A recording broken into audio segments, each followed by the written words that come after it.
Bop. Hello.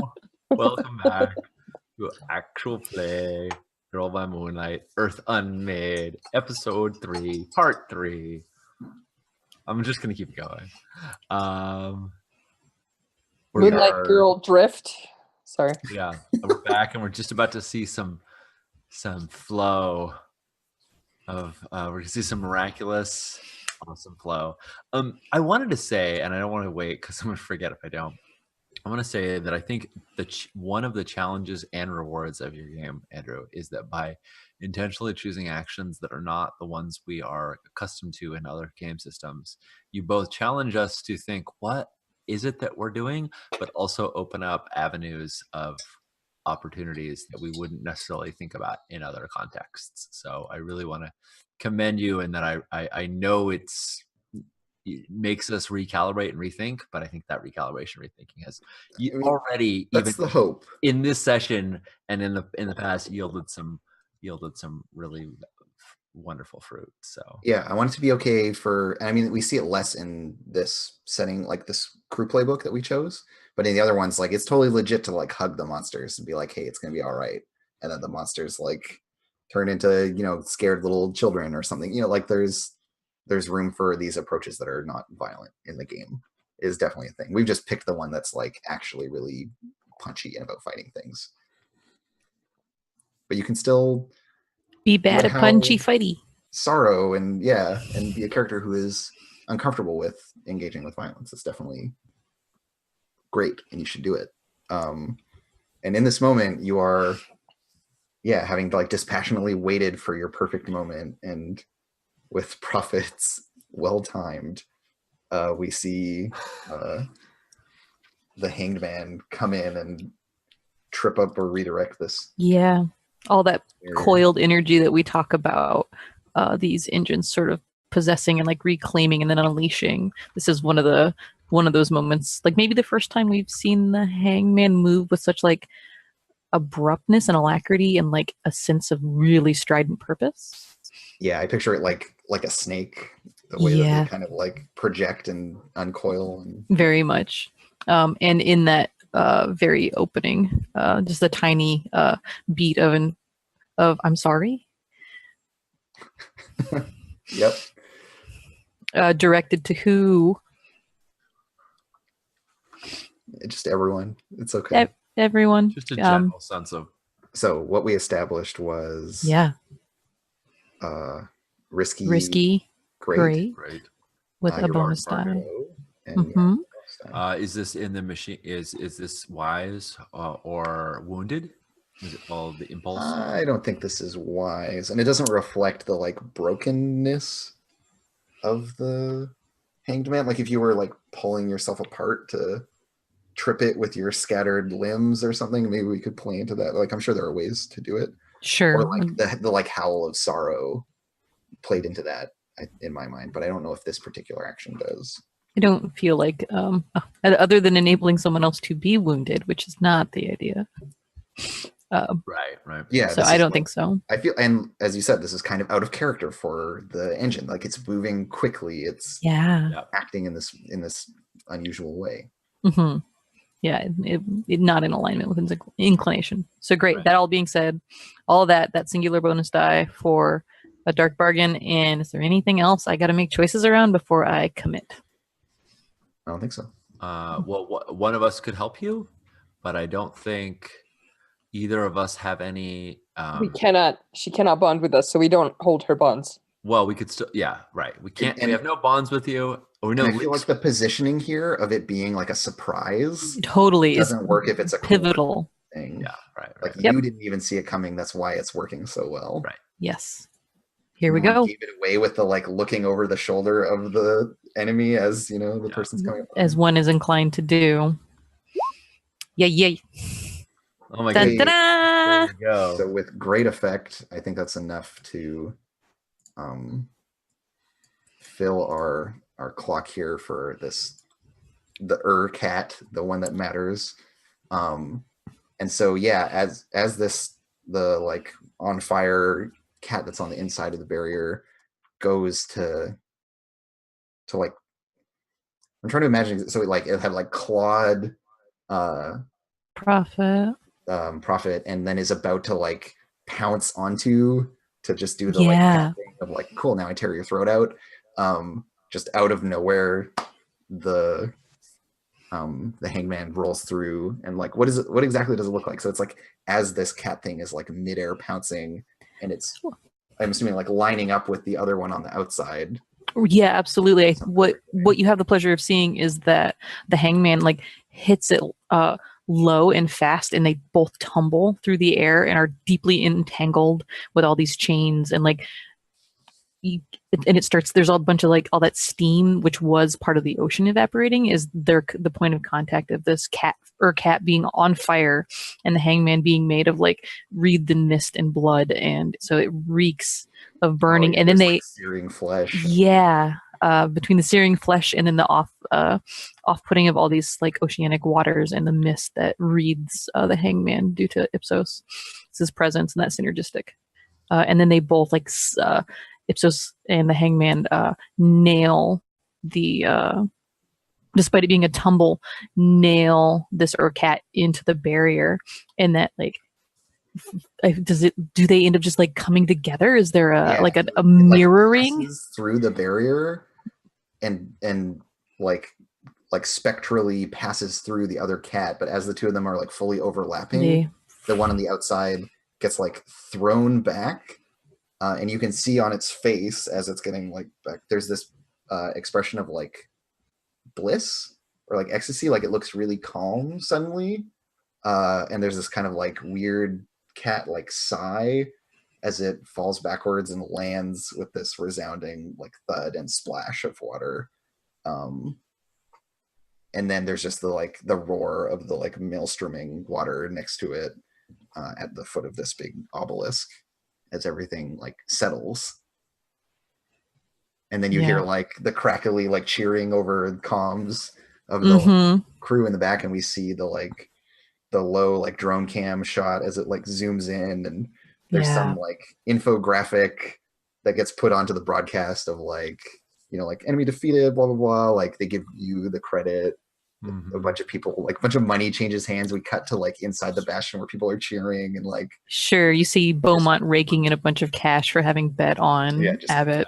I think a number of people that like were betting on Reyna are probably like oh god, yeah, all the like super fans are losing their shit. Totally. I love it.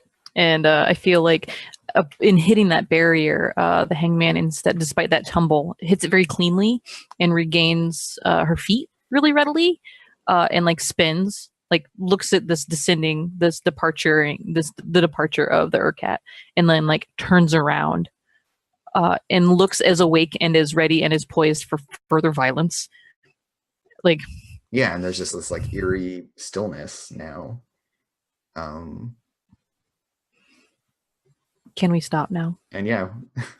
I think before, like, they're outside, but Prophet is not quite willing to believe that's, we're not sure that that's it. I don't know that she's not willing to believe. And I think I turn, and you see like as the magician turns her head, like you see like the wound kind of open up slightly more, but she turns to look at the cat and like see like, okay, now do we need to have like fight number 2 outside, or does it appear to be going away? Like it's just gone totally still. It's this like huge mountain of a thing that's like kind of like half in water, half above, but it's just gone totally still, and its weird dish face that has the big chips out of the one side is just like floating perfectly even with the surface of the water in this expression of bliss, this like really exaggerated like rictus of bliss, or like a Buddha like smiling kind of countenance, like a serene smiling kind of look to it, which is, you know, I don't know, it's weird. Why would it be like that? Well, maybe we never know. Except maybe we will. Maybe we'll play to find out. Cool. So, does anyone have any one-liners they want to drop before we like go to the fallout and whatnot on the mission?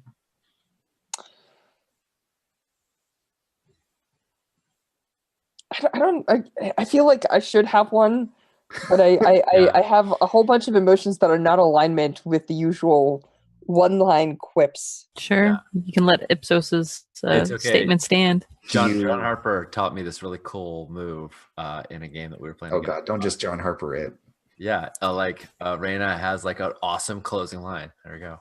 Or I Perfect. mean, Yes. Imagine an awesome closing line right here. Yeah. you don't. I mean, I'm not saying like you have to have a closing line or whatever, but just like, yeah, I'm just kind of curious, like what happens in that moment of stillness afterwards. Is it like everyone is exhausted and just is like, oh, okay, good, we're done, or is there like some flying off the handle at each other? I know that the I think I'm waiting on that till we're back in the hangar. I'm not sure that we fly off the handle in mechs. Right. Well, and Prophet like feels like she should know what's going on and has this like uncertainty, almost a existential despair, as you might say. And so she's like, I guess I wanted to ask, so I will, and you don't have to answer it because I think we know the answer. But she's like, is it dead? Like, asks the scientist, asks the person who would know and understands and maybe just did this thing. I think the fact that we cut scene to something else says what the answer is, unless you wanted to answer it. But yeah, I think she's cool. Great. Yeah. Actually, I got this. You say, is it dead? And then there's just like a beat. And then Reina goes, no, it's just perfectly still. Oh my God. Thank you for reminding me of the genre we're in right now. Thank you for not letting me escape. But I like that Reina, yeah, just like snaps to happy-go-lucky as soon as the danger is gone. Yeah. Cool. So there's like a whole. I flash a thumbs up at one of the drone cameras for the fans at home. Yeah. There's like the double thumbs up from the. Yeah, and so there's the whole like procedure of y'all like getting hauled back up into the like floating fortress of the conclave, and the mechs being birthed and y'all getting out of them and getting like decontaminated because you've been exposed to more Leviathan radiation. Can I pause you for just 1 second? Sure. I think I take like an extra beat, just like as I'm like getting out of the mech and everything, and I take a moment to thank Chariot, and I also take a moment just to touch it, and I say, Z, I'll talk to you soon. And that's like after that I'll bounce down and go through decontamination and everything else. But because I know the system now, I do have 3 bonds left with my mech, and I would like to spend them to clear some stress because my obligation is otherwise going to eclipse me. Right. You're not eclipsed right now? No, I'm at 8. I'm at exactly at 8 stress. So stress is going to reset at the end of episode. Oh, it does? So yeah, you're all good. Yes. I'm good then. Every episode is like a little self-contained loop. So we get some stress. Excellent. Next one. So yeah, everyone can clear all stress on their sheet unless they're in eclipse. If you're in eclipse, then you're death spiraling, and we'll talk about that, but no one is, so it's fine. Oh wow. Clear all your stress. Clear all your stress and your links. They go away. And then we're going to roll for Fallout. So I'll roll dice equal to the current current investigation tier. So we're tier 0. If I recall correctly. Yep, we are. Okay. So I'm going to roll a fortune roll at 0. Or actually, sorry, can one of you with a character sheet do a fortune roll at 0? For sure. I got it. Great. Cool. Fallout, right? Yes, because I have a chart here for this crew playbook on my own. 0 dice? Yep, 0 die.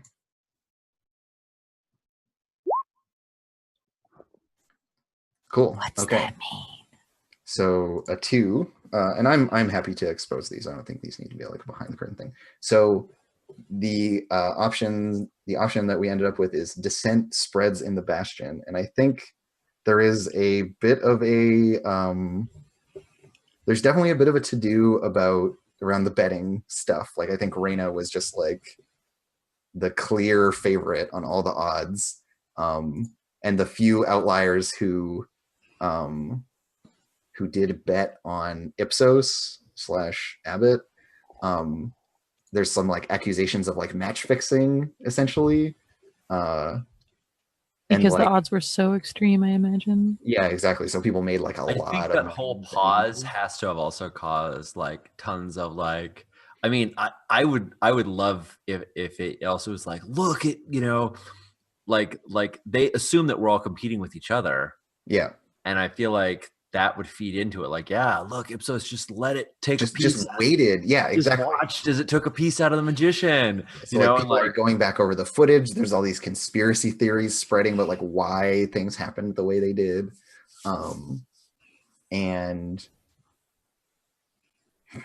I also would like venture to even say like they must have tampered with it because the footage reveals some like incongruous things because the current technology can't really capture the time manipulation very well. But it's that whole end of things is weird and confusing. weird and blurry, and they had to like lose some of the footage, so they cut it out because it's all messed up, and that pisses everybody else off too. Like, why are there 3 missing seconds in the footage? You can see there's a time lapse. There's 3 seconds that are missing. Yeah, there's a bit where all of the camera feeds go like super like blurry and weird. Mm-hmm. Because it was all recorded, it was all broadcast live, but Right. like, yeah, right. But people still like are gonna watch it in instant replay and all this stuff too. yeah, and, exactly, like, dissect exactly. it.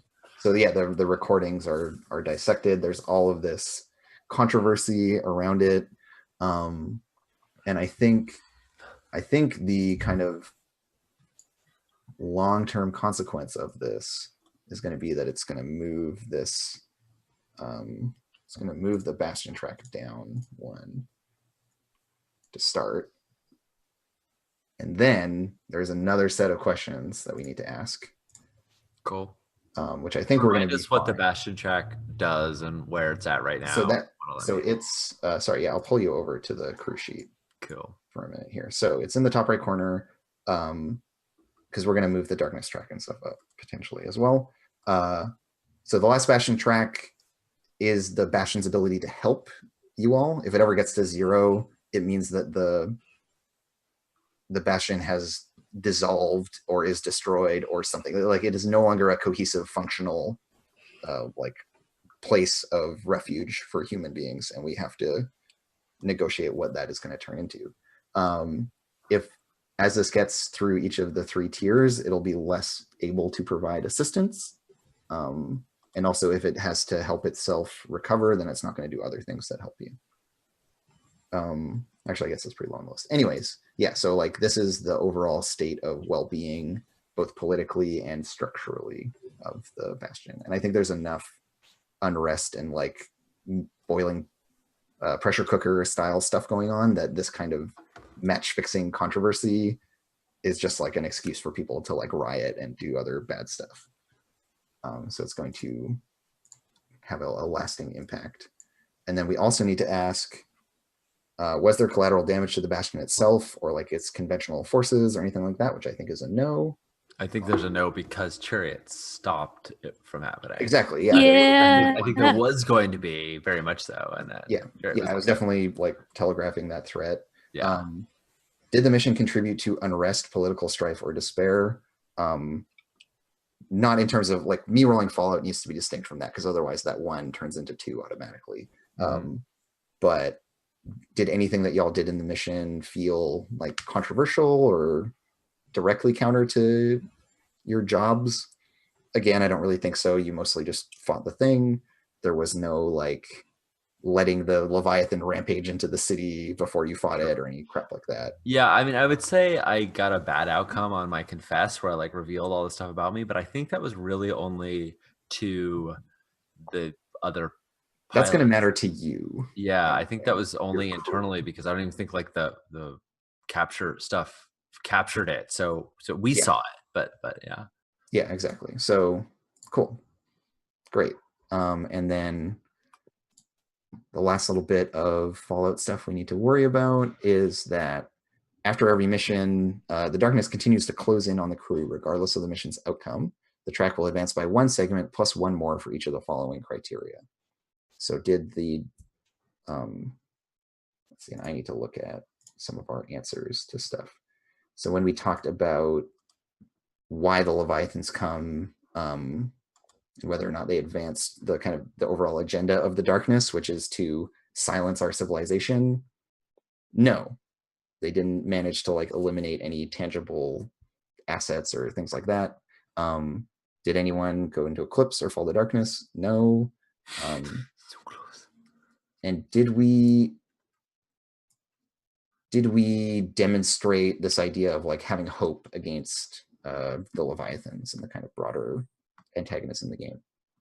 Yes. I feel like it. I feel like in particular Ipsos demonstrated the ability to understand them, and if we can understand them, we can defeat them, or we can maybe not defeat them. Maybe we can make peace with them. Like, but by learning about them, I mean, frankly, we have a big statue outside now that's proof of our defeat. Like, as far as I can tell it, there's a giant like trophy sitting out there that's like, we did that.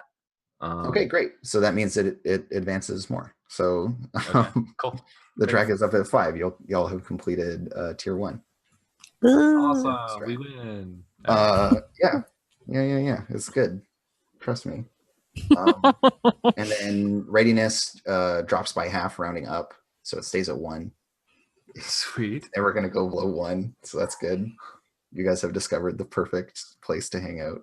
That's definitely what my plan was. And so essentially this is to represent like things that you do to prepare for the next thing kind of get used up. Not all of them are relevant for the thing that follows. Right. Stuff like that. So training is hard.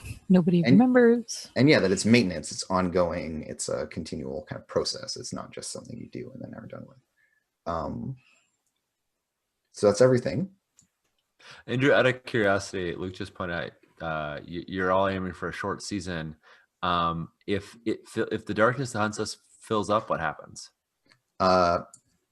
This whole idea of the tier 3 mission where we stage a desperate counterattack. We get like the inverse of that, where the Leviathans stage a massive assault on the Bastion. And those are like season end things where then we do like a big, that's like the end of an arc. Can we reduce the darkness on us in downtime? Nope. Okay. It's like an inevitable progressing towards. Got it. Cool. And yeah, after every mission, it's going to fill by at least 1. Right. So we're kind of on a clock to like accomplish or like outrace the darkness coming and rallying and doing something bad to us. We have to go do something to it. Right. So cool. And Luke is exaggerating. They're not. You just had a bad run of luck with the Bastion generating a bunch of crap at the start. That's all. Okay. No. Was scared. I mean, whatever. I can take it. Bring it. Yeah. Also, everything is terrible in this game. So yes. Yeah. Yes, bad. Cool. So that's all of our Fallout stuff. We can start moving into like the next episode, which is going to start with, we're just going to go through that loop again of obligation, downtime, mission. That's going to be our cadence, but we've completed 1 cycle. Cool. Now, there's room for y'all to work in kind of in and around any of these. If there are little like moments that we want to play out, we can do free play, in front of and in between all of these different spots. So if there's it seems like Reyna and Prophet, or possibly all 3 of us, are going to have a conversation, but I don't know if you wanted to frame that as part of a downtime action or part of our obligation or something else. I'm totally okay just doing some free play. Yeah. To have y'all actually like stop and talk to each other, because I'm thinking we might frame the next obligation as being like partly your debrief and then partly some other stuff coming up around that. Right. Because I want to keep time really condensed. Okay. So there's not a lot of, so one thing that I'll want to describe about Tor is when she gets out of her engine, there's these places where they have, I forget what they're called, but like with EKG machines and whatnot, they hook up these little like you have little like discs. Yeah, right. They have all of those on us all the time, like when we go in, so they can read all our biometrics and whatnot, and they're all like red burns and not like horrible 3rd-degree burns or something like that, but like they look terrible, and like her eyes chemical are bloodshot. burns? She got drained by piloting. Yeah, like the engine pulled a bunch of energy out through that stuff. Cool. Yeah. So yeah, possibly chemical burns. But Just right, as like Or like bruising around there, like yeah, when yeah, you get cupped, the like suction exactly. bruise. Yeah. Yeah. So yeah, when she disconnects and whatnot, there's all these splotchy bruises and whatnot all over her. And she kind of like she stumbles into I have it. I just don't remember. She stumbles right into Hildar? Warris, her handler. Mm-hmm. Who's her friend, and like helps her get in and Oh out. yeah, this guy. Yeah, so he's there to kind of like catch you as you're coming out of the thing, and he's like, Yeah, "Oh, hey right. there." And like I have to at some point be like, no, I'm okay, I'm fine. Like he wants to keep. I think he wants to keep like helping me, and I'm like, no, I'm. Yeah, he fusses over you. Yeah, and but has like a towel and like some other stuff, and like hands you a water bottle. Yeah, Like he's kind of like he's your pit crew in that way.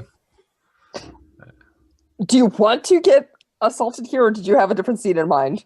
no, I think this is perfect. I just wanted to frame like how I'm walking. Awesome. And so yeah, we're in the hangar, which again we described as being kind of like a sports arena, where it's like this really tall space with the engines in it and these big banners hanging from the ceiling. The crew, the various like maintenance people, like running back and forth, doing all of their busy tasks of like resetting these things into place. The engines are still a little fidgety and antsy. Maybe there's like a background thing of like one of the arms moving on the chariot and a bunch of people being like, whoa, and like one guy gets knocked off and from his like safety line and needs to get like winched back up. They're still like dealing with these things that are a little bit temperamental.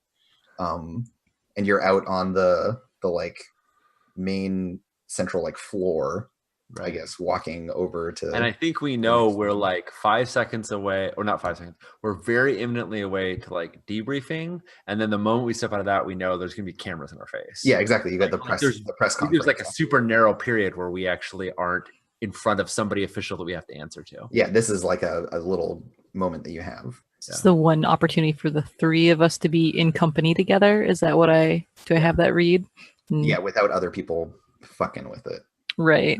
Great. So I think that there's like just like a Rena coming out, like she speaks to her mech and stuff for a second, but I think like she pulls her helmet off before she touches her mech and does her little scene with it and whatnot, and she's not fully powered down yet. She's like still glowing because I didn't like phase fully out of transcendence, right? So I think that she actually like runs, like usually you have to like get on an elevator and like punch something in and lowers you to the ground. It does all that stuff, but I think she actually like goes like running along the pieces of the mech down towards the ground. Nice. And like you have to be helped and stuff, and she's going, hey, and like do you look at her? Oh yeah, of course. I awesome. mean, and of course, in that case the helmet catches you in the chest. Nice. This is like obviously one of those anime throws. I'm not trying to kill you. And this is you like kind of like stalking across the hangar. Oh yeah. I actually, if anybody tries to like slow me down or caution me or say anything, I probably like some technician or something that gets right. I think I whirl on them and I emit a roar that's very similar to the chariot, right? Like I'm just like rah! And then I'm totally gonna get into Prophet's face, and I'm like, "What the hell was that?" And I'm gonna like jab my finger in your chest. And meanwhile, I have to like mention I've got like claw marks cutting through my suit. Yeah, you're like all fucked up. Blood coming out of me, and I don't seem to even pay attention to it. Nice. And I'm like, and yeah, like I jab my finger in your chest, and I go like, "If you could do that, however long ago the season 1 ender was, let's say, I don't know, was it a month?" I think it was like last week. It was like a couple weeks later. Yeah, it was recent. Yeah. Within a month, though. Yeah. So I think I jab my finger in your chest and I said like, if you could do that last week, how come he is dead? And I'm just like screaming right in your face. Nice, I love it. Prophet moves very stately normally, and so she's not like racing anyway, and she was weakened. So you completely catch her off guard, and she like physically staggers back because you hit her with her helmet. And like I think you keep poking at her and like getting up into her face until she actually like bumps into there's like a big a big like metal pod that they drop supplies in, like that is like landed right in this tarmac, and she like bumps into it and can't back up any further, and you have her pinned against this wall, and she looks at you and like looks past you for a second at the cameras that are all like catching this at a distance, right? Like we're not in. Yeah, they're not really allowed in the hangar. So. Right. But they're, she knows that they're peeping over, and I think at some point, like, are you just continuing to scream, or do you actually pause? Like after you? Oh no, I actually do want an answer. I'm okay. It's not just berating. Got it. Yeah. So she puts her hand on your finger that's poking her in the chest. She doesn't try and remove it or anything like that. She just puts her hand on it, and she says, "Because she wasn't you." Well, that confuses the living bejesus out of Raina, who's not super insightful, and she goes, "What?" Like just like all the rage evaporates for a split second, and she's like, "Huh?" That doesn't even make sense. No, it doesn't. I'm sorry, I can't make it. Try. I've seen your prophecy and what you have to do, and though I hate it, I have to. Our only hope is if I help you achieve it. I mean, she feels like she's very quiet about this, and she feels really bad like dumping this weight on you, because she's like, you don't deserve to have to like hear all this, but she feels worse about that than sorry. I take a deep inhalation, and like my eyes start filling with tears, and I just like I wipe my nose, and I look at you and I say, at least the Leviathans are simple. They're trying to kill us because they hate us. You're supposed to be our friend. You're supposed to be our leader. And like tears like diamonds are like streaming down her face because she's still glowing, right? Yeah. And she goes like, I think you're a worse monster than them. And I'm going to go stock it off. Nice. I love it. There may have been something is passive witness to all of this. Yeah. As Raina like stalks out of frame, there's just you, and as like the third that hasn't been prior acknowledged. Yeah, you've been like revealed by her departure. Yeah, absolutely. Standing across from Prophet. Is that what your nightmares are about?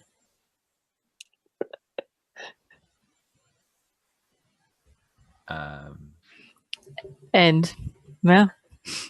Yeah, no, I mean, Sean, want to think for a second. Is that what there's about?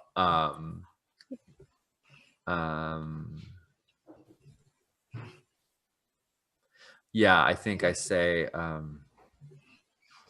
You got closed up, and then there were 3. It was dark for a long time. I've seen so many possible futures, and this isn't the worst of them.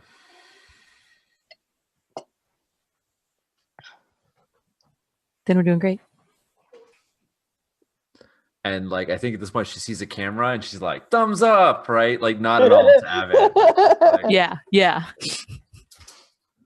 and at this point we hear Nono like in the like middle distance being like, all right, people, let's get this buttoned up, and is like, you know, like barking orders and moving people around. So that was Sean's cryptic way of answering yes to that question. Or that was Sean's way of trying to have Prophet answer in her own cryptic sense. I'm not trying to be elusive. And I also wasn't trying to be elusive to you either, Josh. Oh, no. That's how Prophet talks. It's also, Raina she thinks she's really much less obvious than she is. She wears her emotions on her sleeve. I'm sure as she's walking by the poor soul that was trying to stop her earlier, she is like, "What are you looking at?" or something. Like, if she's so like, yeah, it's the same technique. Like, sign off on something. He's like trying to hand you a water bottle, and you just keep being like, "The fuck are you looking at?" Oh goodness, love it. I had this imagining that in contrast to Oh gosh, Tor being like having a handler, having is it Warris? Like Warris on hand, and I imagine Strash that Reyna has someone there to fuss. That encounters like Abbott has no one. Yes. There's no one there. Assigned you someone yet. Because Abbott, this isn't a thing that Abbott does, and everyone is almost entirely like Abbott's exit from the Hangman is very quiet and very like it's unwitnessed. In being something that is quiet and intentional, even though I think Abbott is kind of shaky and like wan looking overall, and is like probably like soaked from fog and smells of the sea. Yeah, you got like a bit of a wet dog vibe going on where you're just now that your hair just ended, you're just. I would love to put a little like painful twist on that, which is like that's exactly your experience until suddenly you get into camera view, and then you're kind of used to being left alone, and there's like everyone's being like, Abbott, how did you do it? Because you landed. You were the hero of the day. Yeah. And I think like even though the institution isn't taking care of you, the media is losing their shit. Great. And the only important thing in the sandwich in the middle of there's the getting out, it being quiet, witnessing this argument, walking over to the magician and apologizing and spending a moment there. Nice. And then like all these quiet bits and pieces and then hitting this wall. Yeah, the magician is like in its birth, clutching two of its arms like across its body like this because it got all like messed up in this shoulder clavicle kind of area, so it has to like put its own arms in a sling. Nice. And it's like slowly rocking back and forth, whereas the other ones are starting to be still. It's kind of like rocking itself and clearly like really shook, self-soothing. Yeah, Abbott will spend as much time there, and I imagine Abbott gets chased off by proper mechanics. Well, yeah, Nono like scoops you up. She like puts an arm around you, and she's like quite tall and like I smack the crap out of her hand, but we'll follow her. Right, like she like gets you moving because she both wants you to be in places, but she also wants to be seen. She's the team's manager, and you're currently the like star player that she's like pairing herself with you. Very evident to herself. Yeah, and the part where she Abbott's really quite mean about it. Doesn't say anything, but like very unkind and aims to hurt. Right? Just I don't need to escalate this in any fashion, but when like she touches her.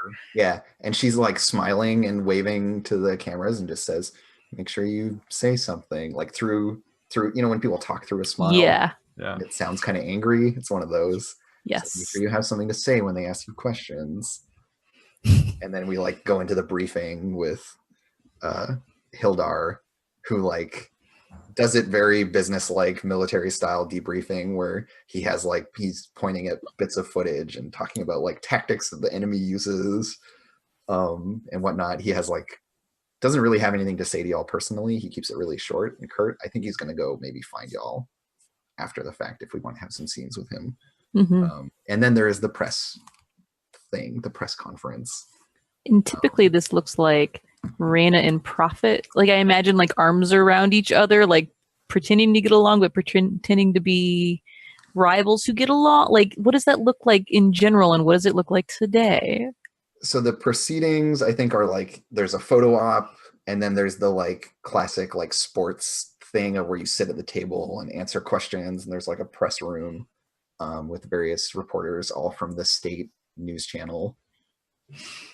Because it's not like there are several networks, but there, it's like all kind of aping at the kind of sports display that we would see in our current world in our current era. Well, and I would argue that even if there aren't several networks, I could totally see several different sort of media outlets taking the exact same thing and translating content and putting languages, wrapping in different metaframes.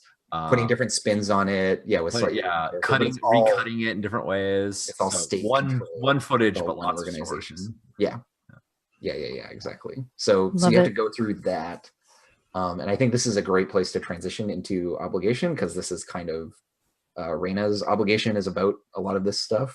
Yeah. And